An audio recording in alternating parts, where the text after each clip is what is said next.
ব্যাস বস কেমন কাজ বলো দে চরম একদম। তো গাইজ আমরা চলে আসছি পরোটা খেতে।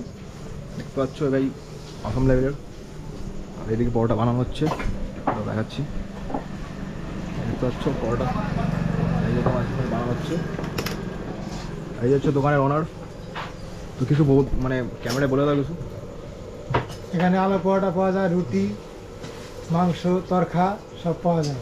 এবার পরোটার দাম কি আছে আর চিকেনের রেটটা কি আছে ওটা বলে দাও। চিকেন 3 পিস 30 টাকা, আর 30 টাকা থেকে প্লেট শুরু। 50 টাকা, 100 টাকা, 500 টাকা যায় না। যা ওটা তোমার ইচ্ছে, তোমার টাকা বেশি থাকে বেশি খাবা, যদি কম থাকে কম খাবা। বাকি দেখতে পাচ্ছ তাপস বসে গেছে। আর এটা বলে দিই আমি, এটা হচ্ছে রাস্তা, এটা রাস্তা হচ্ছে রসখোয়া তোমার ধানতলা রোড। মানে এখান দিয়ে রসখোয়া ধানতলা মানে শিলিগুড়ি বাইপাস, তার পাশেই ছোটো একটা টাওয়ার। এখানে মানে খুব মানে কম প্রাইসে ভালো ভালো খাবার পাওয়া যায়।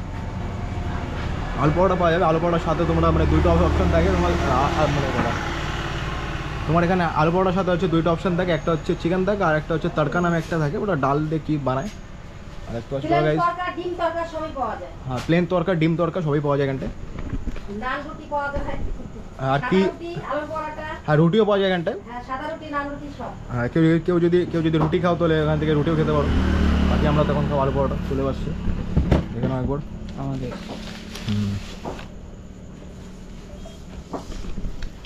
চলো গাইস শুরু করি। দেখতে পাচ্ছি আমাদের চিকেনও চলে আসছে। শুরু করা যাক। একটু ছিটতে হবে এখান থেকে, তারপর তোমার ঝোলে ডিপ করে।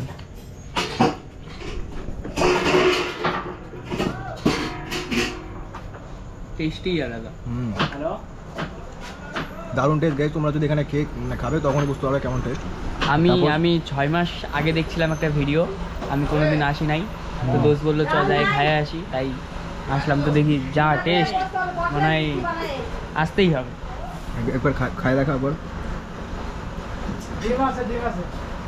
ব্যাস বস কেমন টেস্ট বলো দে চরম একদম খতরনাক।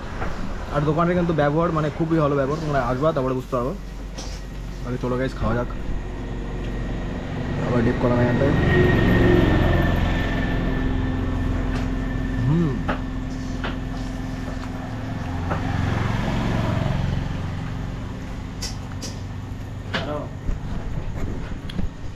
এত টেস্ট। আমরা আরেকটা অর্ডার দিয়ে দিলাম এক্সট্রা। তারপর কেমন লাগছে বল। সেই আজকে গাইস বাড়িতে ভাতটা খাওয়াবে না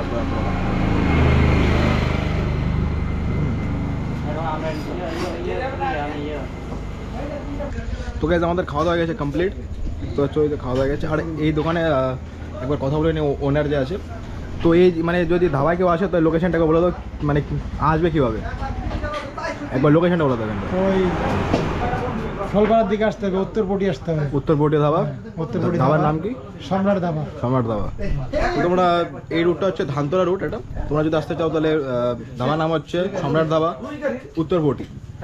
তো কাকার ব্যবহার খুবই ভালো ব্যবহার। তোমরা আসো তাহলে বুঝতে পারবা কেমন ব্যবহার। খুব ভালো ব্যবহার একদম গাইজ। আর মানে একদম কম রেটে ভালো খাবার পাওয়া যায় এখানটায়।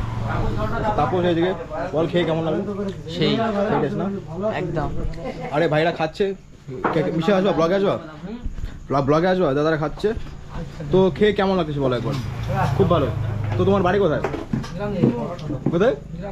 এখান থেকে কত দূর? পাশে আছে। তো এখানে মানে মাঝে মধ্যে আসা হয় মানে ধাবাটা, মানে খাবার ভালো খাবার নাকি। তো ভালো খাবার দেখতে পাচ্ছ। সরি কাস্টমারের রেটিং তো এটাই বলার ছিল। আর এখন টাইম কটা বাজে ওটাও দেখা যাচ্ছে একবার। 9টা বাজতে গেলো গাইজ। আর এখনো বাড়ি যাওয়া হয়নি, বাড়ি যাবো এখন। হ্যাঁ মানে এখানে একটু আগে এখানে মেলা ছিল, মানে নিতাইগঞ্জ চড়ক মেলা ছিল। তো মেলার মধ্যে অসংখ্য লেভেলের ভিড় ছিল। তো মানে ধাবায় ভিড় হয়ে গেছিলো, সেই ভিড় একদম নাকি। এরকম ভিড় মানে মাঝে মধ্যে হয়, প্রতিদিনই ভিড় হয়। মানে আজকে একটু বেশি হয়েছিল, আজকে বেশি পরিমাণে। হ্যাঁ তো আজকে একটু বেশি পরিমাণে ভিড় হয়েছিল। তো আমরা ব্লগ করতে পারিনি। আর গাইজ ভিড়ের মধ্যে ব্লগ ভালো হয় না। তো আমরা আধা ঘন্টা 1 ঘন্টা ওয়েট করলাম ভালো ব্লগ বানানোর জন্য। তো আজকে ব্লগটা যদি ব্লগটা ভালো লাগে তো লাইক কমেন্ট শেয়ার করে দিও। দেখা হচ্ছে নতুন ব্লগে। Save drive save life. জয় হিন্দ, জয় ভারত।